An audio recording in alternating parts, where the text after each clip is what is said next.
ओम शांति। मीठे बच्चे, हाँ मीठे मीठे बाप दादा, तुम्हें गृहस्थ विहार में रहते कमल फूल समान पवित्र बनना है। एक बाप की मत पर चलना है, कोई भी डिस सर्विस नहीं करनी है। प्रश्न, किन बच्चों को माया जोर से अपना पंजा मारती है? बड़ी मंजिल कौन सी है? उत्तर, जो बच्चे देह अभिमान में रहते हैं उन्हें माया जोर से पंजा मार देती है, फिर नाम रूप से फंस पड़ते हैं।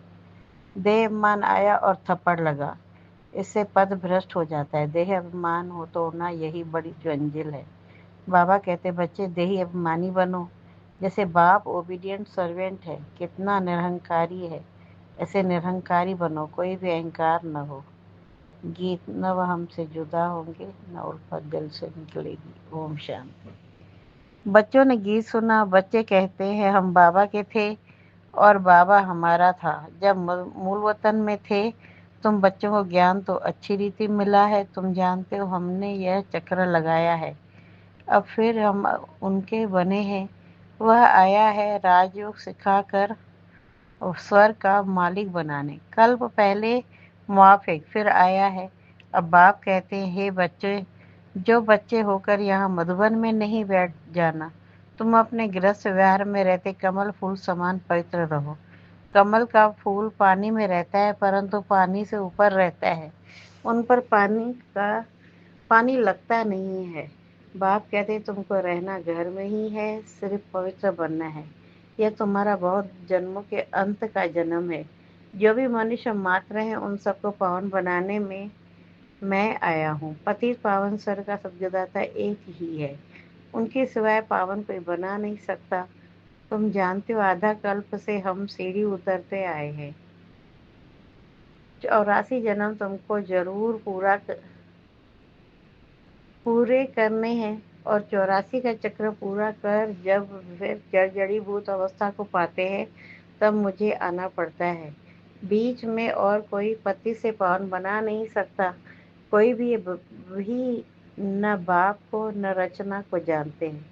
ड्रामा अनुसार सबको कलयुग में पति तमो प्रधान बनना ही है। बाप आकर सबको पावन बनाए शांति धाम ले जाते हैं और तुम बाप से सुख धाम का वर्षा पाते हो। सत्युग में कोई दुख होता नहीं है। अभी तुम जीते जी बाप के बने हो। बाप कहते हैं तुमको गृहस्थ व्यवहार में रहना है। बाबा कभी किसको कह नहीं सकते कि तुम घर बार छोड़ो। नहीं, गृहस्थ व्यवहार में रहते सिर्फ अंतिम जन्म पवित्र बनना है। बाप ने कभी कहा है क्या कि तुम घर बार छोड़ो? नहीं, तुमने ईश्वरी सेवा अर्थ आप ही छोड़ा है। कई बच्चे हैं गृहस्थ में रहते भी ईश्वर सर्विस करते हैं, छुड़ाया नहीं जाता है। बाप किसको भी छुड़ाते नहीं हैं। तुम तो आप ही सर्विस पर निकले हो, बाबा ने किसको छुड़ाया नहीं है। तुम्हारे मालिक बाप शादी के लिए कहते हैं, तुम नहीं करते हो क्योंकि तुम जानते हो कि अब मृत्यु काल का अंत है, फिर शादी बर्बादी ही होगी, फिर हम पावन कैसे बनेंगे? हम क्यों न भारत को वर्षा बनाने की सेवा में लग जाए। बच्चे चाहते हैं कि राम राज्य हो, पुकारते हैं ना, हे पतित पावन सीताराम, हे राम आकर भारत को स्वर्ग बनाओ। कहते भी हैं परंतु समझते कुछ नहीं। सन्यासी लोग कहते हैं इस समय का सुख काक विष्टा के समान है। बरोबर है भी ऐसे, यहाँ मुख्य तो है ही नहीं। कहते रहते हैं परंतु किसकी बुद्धि में नहीं है। बाप कोई दुख के लिए यह सृष्टि थोड़े ही रचते हैं। बाप कहते, क्या तुम भूल गए हो, स्वर्ग में दुख का नाम निशान नहीं होता है, वहाँ कंस आदि कहाँ से आए। अब बेहद का बाप जो सुनाते हैं उनकी मत पर चलना है। अपनी मन मत पर चलने से बर्बादी कर देते हो। आश्चर्यवन सुनंती कथंती भागंती या ट्रेटर बनंती, कितनी जाकर डिसर्विस करते हैं, उसका फिर क्या होगा? हीरे जैसा जीवन बनाने वाले के बदले कौड़ी जूसन बना देते हैं। पिछाड़ी में तुमको सब अपना समाज साक्षात्कार होगा। ऐसे चलन के कारण यह पद पाया और यहाँ तो तुमको कोई भी पाप नहीं करना है, क्योंकि तुम पुण्य आत्मा बनते हो। पाप का फिर 100 गुना दंड हो जाएगा। भले स्वर्ग में तो जाएंगे, परंतु शिव बाबा ही कम पद परंतु बिल्कुल ही कद पद। यहाँ तुम राजू सीखने आए हो, पर प्रजा बन जाते हैं। मर्तबे में जो बहुत फर्क है, यह भी समझाया है। यज्ञ में कुछ देते हैं, फिर वापस ले जाते हैं, तो चंडाल का जन्म मिलता है। कई बच्चे फिर चलन भी ऐसी चलते हैं, जो पद कम हो जाएगा। बाबा समझाते, ऐसे कर्म नहीं करो जो राजा रानी के बदले प्रजा में भी कम पद मिले।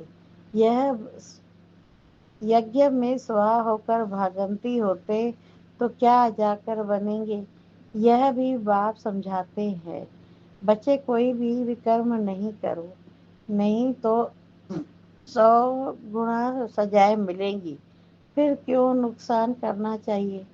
यहाँ रहने वालों से भी जो घर गृहस्थ में रहते हैं, सर्विस में रहते हैं, वे बहुत ऊंच पद पाते हैं। ऐसे बहुत गरीब है, 8 आना वह रुपया भेज देते हैं, और जो भला यहाँ 1000 भी देवे तो भी गरीब का ऊंच पद हो जाता है, क्योंकि वह कोई पाप कर्म नहीं करते हैं।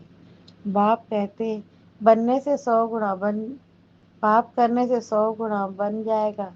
तुमको पुण्य आत्मा बन सबको कुछ सुख देना है।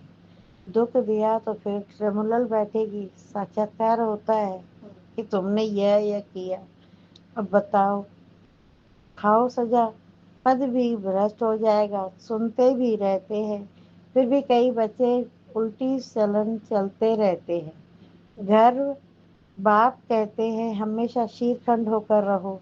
अगर लून पानी होकर रहते हैं तो बहुत देर सर्विस करते हैं, कोई के नाम रूप में फंस पड़ते हैं, तो यह भी बहुत पाप की हो जाता है। माया धैर्य एक चूहा है, फूंक भी देती काटती भी है रहती है, खून भी निकल जाता है, पता भी नहीं पड़ता है। माया भी ब्लड निकाल देती है, ऐसे कर्म करवा देती है जो पता भी नहीं पड़ता है। 5 विकार एकदम सिर मूंड लेते हैं। बाबा सावधानी तो देंगे ना, ऐसा न हो तो फिर ट्रिब्यूनल के सामने कहे कि हमको बाप दादा थोड़े ही किया। तुम जानते हो ईश्वर पढ़ाते हैं, खुद कितना निरहंकारी है, कहते हैं हम ओबीडियंट सर्वेंट है, क्योंकि बच्चों में कितना अहंकार रहता है। बाबा का बनकर फिर ऐसे ऐसे कर्म करते हैं जो बात मत पूछो। इससे तो जो बाहर गृहस्थ व्यवहार में रहते हैं, वह बहुत ऊंच चले जाते हैं। देह अभिमान आते ही माया पर जोर से पंजा मार देती है। देह अभिमान तोड़ना बड़ी मंजिल है। देह अभिमान आया और थप्पड़ लगा, तो देह अभिमान में आना ही क्यों चाहिए जो पद भ्रष्ट हो जाए। ऐसा न हो वहां जाकर झाड़ू लगाना पड़े। अब अगर बाबा से कोई पूछे तो बाबा बता सकते हैं, बहुत ही भी खुद भी समझ सकते हैं कि मैं कितनी सेवा करता हूँ, हमने कितनों को सुख दिया है। बाबा मम्मा सबको सुख देते हैं कि बिल्कुल कितना खुश होते हैं। बाबा बॉम्बे में कितने ज्ञान की डांस करते थे, या चात्रक बहुत थे ना। बाप कहते हैं बहुत चात्रक के सामने ज्ञान की डांस करता हूँ तो अच्छी अच्छी पॉइंट निकलती है। चात्रक खींचते हैं, तुमको भी ऐसा बनना है, तब तो फॉलो करेंगे। श्रीमत पर चलना है, अपनी मत पर चलकर बदनामी कर देते हैं तो बहुत नुकसान हो पड़ता है। अभी बात हमको समझदार बनाते हैं। भारत स्वर्ग था ना, अब ऐसा कोई थोड़े ही समझता है। भारत जैसा पावन कोई देश नहीं, कहते हैं लेकिन समझते नहीं है। हम भारतवासी स्वर्गवासी थे, वहाँ था सुख था। गुरु नानक ने भगवान की महिमा गाई है कि वह आकर मूत पलिति कपड़ धोते हैं। जिसकी भी महिमा है एक ओंकार सतनाम, शिवलिंग के बदले अकाल तख्त नाम रख दिया है। अब बाप तुमको सारी सृष्टि का राज समझाते। बच्चे एक भी पाप नहीं करना, नहीं तो 100 गुना हो जाएगा, मेरी निंदा करवाई तो पद भ्रष्ट हो जाएगा। बहुत संभाल करनी है, अपना जीवन हीरे जैसा बनाओ, नहीं तो बहुत पछताएंगे।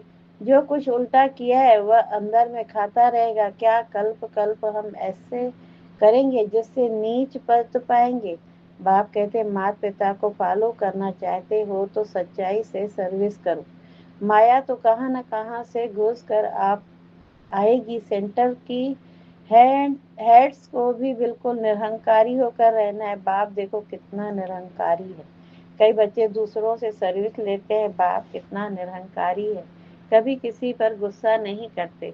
बच्चे अगर नाफरमानदार हो तो बाप उनको समझा तो सकते हैं, तुम क्या करते हो बेहद का बाप भी जानते हैं। सब बच्चे एक समान सपूत नहीं होते, कपूत भी होते हैं। बाबा समझानी देते हैं। ढेर बच्चे हैं, ये तो बुद्धि वृद्धि को पाते हजारों की अंदाज में ही जाएंगे। जो बाप बच्चों को सावधानी भी देते हैं, कोई गफलत नहीं करो। यहाँ पतित से पावन बनने आए हो तो कोई भी पतित काम नहीं करो। न नाम रूप में फंसना है, न देह अभिमान में आना है। देह अभिमानी हो बाप को याद करते रहो, श्रीमत पर चलते रहो। माया बड़ी प्रबल है, बाबा सब कुछ समझा देते हैं। अच्छा, मीठे मीठे से खिलते बच्चों प्रति माता पिता बाप दादा का याद प्यार और गुड मॉर्निंग गुड मॉर्निंग। रूहानी बाप की रूहानी नमस्ते। और हम रूहानी बच्चों की रूहानी बाप दादा को याद प्यार गुड मॉर्निंग गुड नमस्ते नमस्ते नमस्ते। शुक्रिया बाबा, शुक्रिया शुक्रिया। धारणा के लिए मुख्य साल पहली पॉइंट, बाप समान निरहंकारी बनना है, किसी से सेवा नहीं लेनी है, किसी को दुख नहीं देना है। ऐसा कोई पाप कर्म न हो जिसकी सजा खानी पड़े, आपस में शीरखंड होकर रहना है। दूसरी पॉइंट, एक बाप की श्रीमत पर चलना है, अपनी मत पर नहीं। वरदान सेकंड में देह रूपी चोले से न्यारा बन कर्म भोग पर विजय प्राप्त करने वाले सर्व शक्ति संपन्न भव। सेकंड में देह रूपी चोले से न्यारा बन कर्म भोग पर विजय प्राप्त करने वाले सर्व शक्ति स्वरूप संपन्न भव। जब कर्म भोग का जोर होता है, कर्मेंद्रिया कर्म भोग के वश अपनी तरफ आकर्षित करती है, अर्थात जिस समय बहुत दर्द हो रहा हो, ऐसे समय पर कर्म भोग तो कर्म योग में परिवर्तन करने वाले साक्षी हो कर्मेंद्रियों से भोगने वाले ही सर्व शक्ति संपन्न अष्ट रतन विजयी कहलाते हैं। इसके लिए बहुत समय का देह रूपी चोले से न्यारा बनने का अभ्यास हो। यह वस्त्र दुनिया की व माया की आकर्षण में टाइट अर्थात खींचा हुआ न हो, तब सहज उतरेगा। स्लोगन, सर्व का मान प्राप्त करने के लिए निर्माण चित्त बनो, निर्माणता महानता की निशानी है। सर्व का मान प्राप्त करने के लिए निर्माण चित्त बनो, निर्माणता महानता की निशानी है। मातेश्वरी जी के अनमोल महावाक्य, ईश्वर सर्वव्यापी नहीं है, उसका प्रमाण क्या है। शिरोमणि गीता में जो भगवानुवाच है, बच्चे जहाँ जीत है वहाँ मैं हूँ, यह भी परमात्मा के महावाक्य है। पहाड़ों में जो हिमालय पहाड़ है उसमें मैं हूँ, और सांपों में काली नाग मैं हूँ। इसलिए पर्वत में ऊंचा पर्वत कैलाश पर्वत दिखाते हैं, और सांपों में काली नाग। तो इनसे सिद्ध है कि परमात्मा अगर सर्व सांपों में केवल काले नाग में है, तो सर्व सांपों में उसका वास नहीं हुआ न। अगर परमात्मा ऊंचे से ऊंचे पहाड़ में है, तो गोया नीचे पहाड़ों में नहीं है। और फिर कहते हैं जहाँ जीत वहाँ मेरा जन्म, गोया हार में नहीं हूँ। अब यह बातें सिद्ध करती हैं कि परमात्मा सर्वव्यापी नहीं है।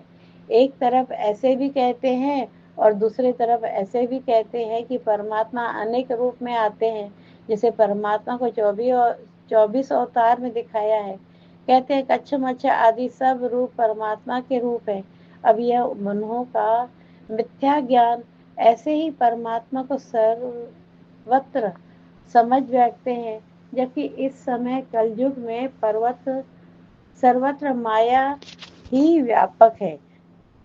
तो फिर परमात्मा व्यापक कैसे ठहरा।